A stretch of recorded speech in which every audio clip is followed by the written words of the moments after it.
As the warmer weather slowly starts to creep in, national parks all across the state are starting to reopen. 7 and 4's Alyssa Heron is at one park in northern Michigan, which has visitors all year round. Good morning, Alyssa. Good morning, Brendan and Melissa. I am here with Mary Stewart Adams. She's the program director for the Headlands International Dark Sky Park. Thanks for joining us this morning. Yeah, thanks for having me. Okay, so first of all, what is the International Dark Sky Park here in Emmett County? Well, it's an area of land over which we've protected the night sky from light pollution and light trespass. So there's no light that's spilling up into the sky, preventing our ability to see the stars, the sun, the moon, everything that is overhead. Okay, and how many of these parks are there throughout the nation? We're pretty proud of the fact that when we got our designation in May of 2011, we were only the 6th International Dark Sky Park and only the 9th in the world. There are now 20, so it's a growing movement. 2015 is the International Year of Light and Lighting Science, so awareness is really ramping up right now. Oh yeah, and what events do you have coming up for people here at the park? Well, what's exciting this week is that Friday marks the first day of spring, also known as the vernal equinox. So that's our next event is Friday evening to talk about equinox and to also talk about the total solar eclipse that's happening over the North Atlantic. We won't be seeing it in North America, but it's still a good excuse to get together and talk about the phenomena that are happening. Then in April, the weekend of April 11th, we have a really popular event called Stargazing and Owl Banding, where we look at the migrating patterns of the saw-whet owl, and they need natural darkness in order for their migration, for their predation, for mating. So it's really, really important, not only so that we can see the sky, but for natural habitat and for all the little creatures that need natural darkness.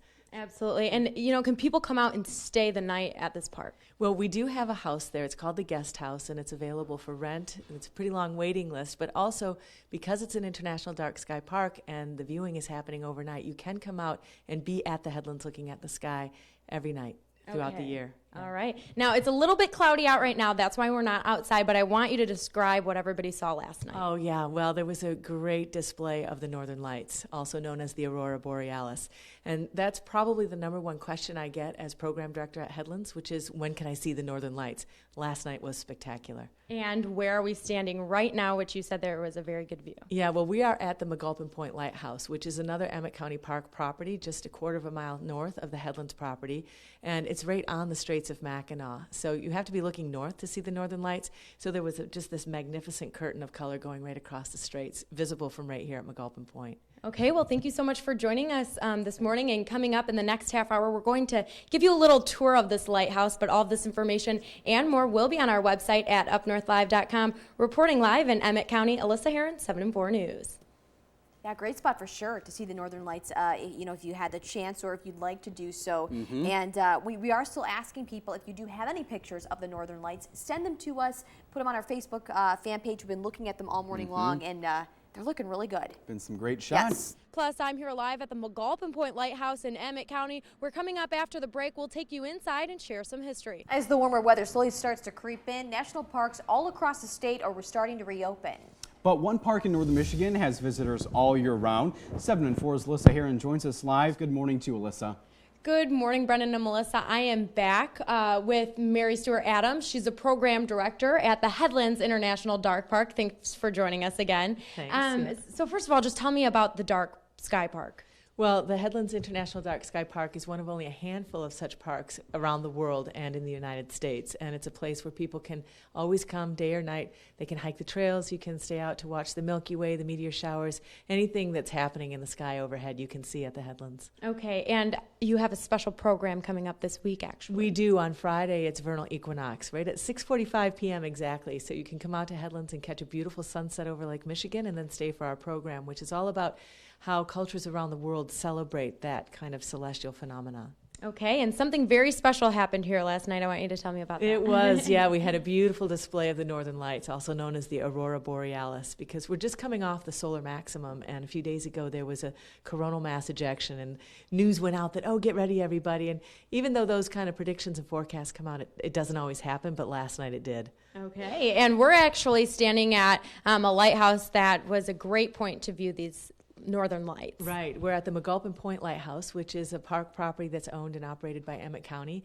And it's right on the northernmost west end of the Straits of Mackinac. So it was a spectacular spot to watch the lights from last night. Okay, so we're going to take a walk through here, and I want you to just tell me a little bit of the history of this lighthouse. Yeah, so this lighthouse was built in the 1880s. It was one of the first lighthouses right on the Straits of Mackinac, because there were lights on either end of the straits, but not right in the straits.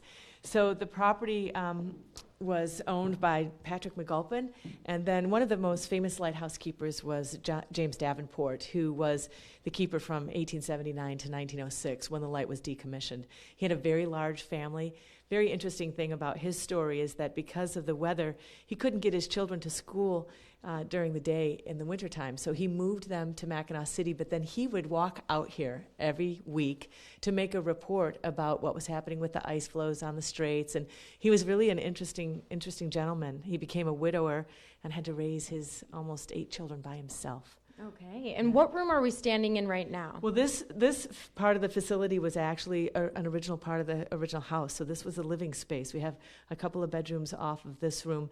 This may have been used as a gathering area where they had their meals, things that you would have to do to keep yourself entertained when you lived before electricity, and when you were keeping a light that meant sometimes life or death for people that were out there on the lake. Absolutely. And really quick, where or when do tours start for this lighthouse? So the lighthouse opens in May, and then it's open all summer long, goes straight through October. We have a big event at the end of October every year, and then it's beautifully decorated at Christmas time. Okay. As Well, thank you so much for joining us this morning, and all of this information and more will be on our website at UpNorthLive.com. Reporting live in Emmett County, Alyssa Heron, 7 and 4 News. Thanks so much, Alyssa. What a great place to go if you do live in a place with a lot light pollution, things like that, and want to see the stars. That's a great place to visit. Yeah, definitely one of my places that I need to check off on my bucket list, the Headland International Dark Sky Park in Emmett County, a place where you can also check out the Northern Lights. So give that a shot if you have some time.